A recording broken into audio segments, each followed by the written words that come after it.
Kita masuk ke bab baru tentang integral lipat.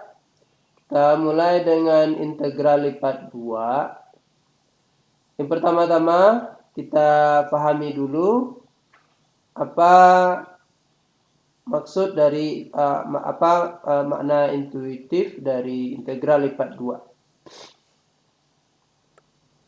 Kalau di integral biasa, integral tentu biasa, kita biasanya mengintegralkan di atas interval.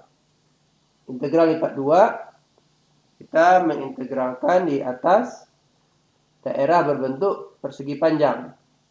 Jadi, kita integralnya di atas daerah R ya.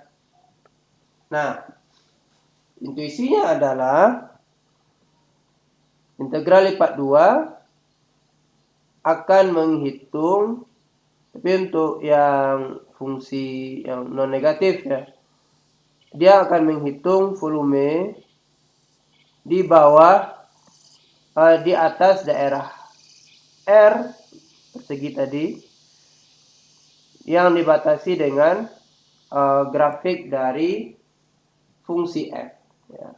Ini grafik fungsi f sebagai atap, kemudian daerah R sebagai lantai, dan ada dinding-dindingnya ya.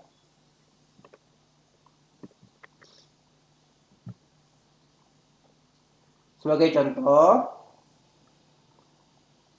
kalau kita punya fungsi 1 min x, nah, maka dengan jelas bahwa kalau R-nya adalah daerah berbentuk persegi panjang ini yang dibatasi oleh 0,0,0,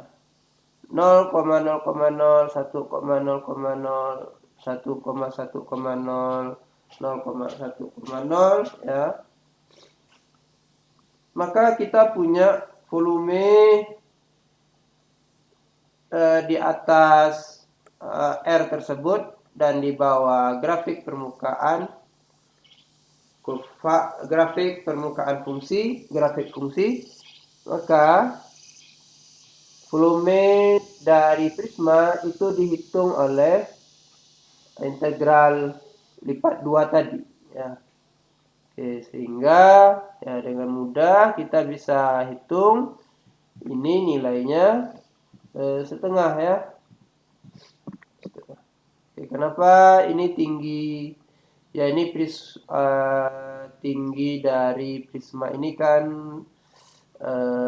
ya luas prismanya, volume prismanya tinggal kita kalikan luas segitiga yang di sini, segitiga dindingnya dikali dengan tebal prisma. Lanjut. Nah, kita mau masuk sedikit tentang definisi yang lebih precise untuk integral lipat ini. Kita ingat lagi definisi precise ya, dari integral tentu ya. Oke, ingat kembali bahwa pertama-tama kita membagi sama besar interval dari interval AB ya, interval dari A sampai B. Kemudian kita pilih titik-titik tertentu sembarang tapi ya.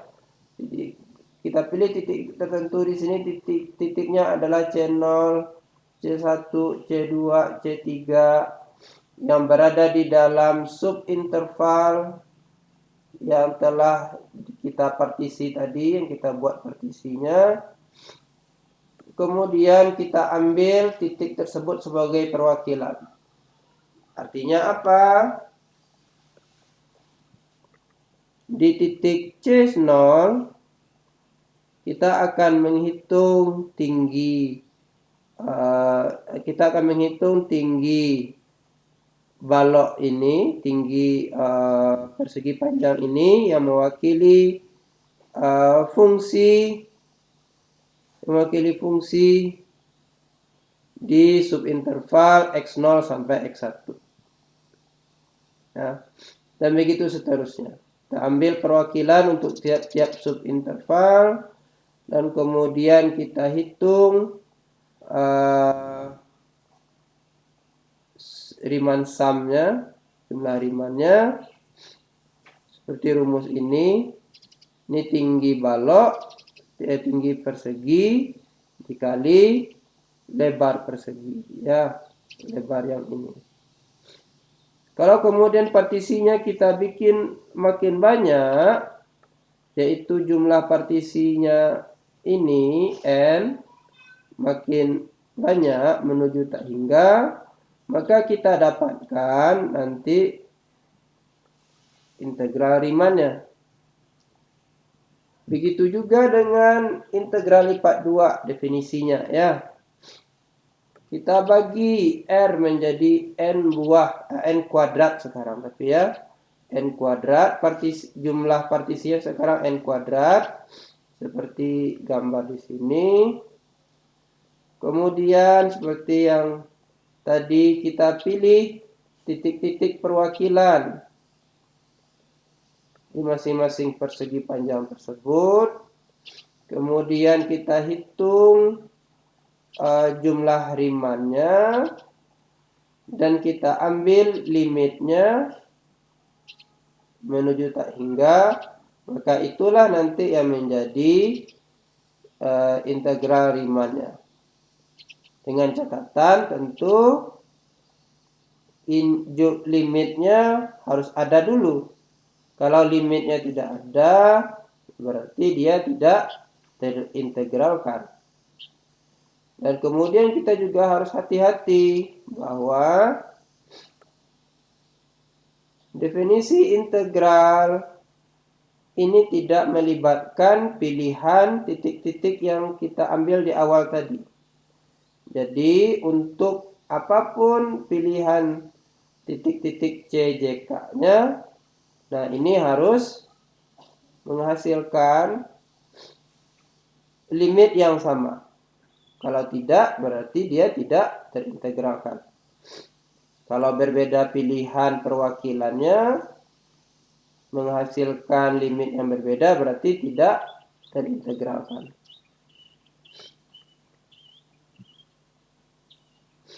Nah, tentu kita punya pertanyaan, bagaimana cara menghitung integral lipat?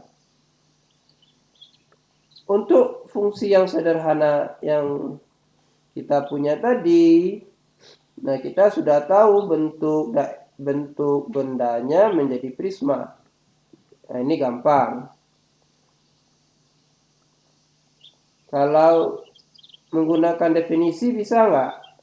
Tapi kan sangat merepotkan ya, kita harus menghitung jumlah Riemann, ngambil limit, itu repot. Untungnya teorema Fubini memberikan kita informasi bahwa integral lipat bisa dihitung dengan menghitung integral berulang. Ya, integral lipat bisa dihitung dengan integral berulang. Nah, nih di rumus yang paling terakhir ini. Ini integral lipatnya bisa dihitung pakai integral berulang. Untuk kasus fungsi kontinu. Fungsi yang tidak kontinu bagaimana? Kita bahas di video yang lain.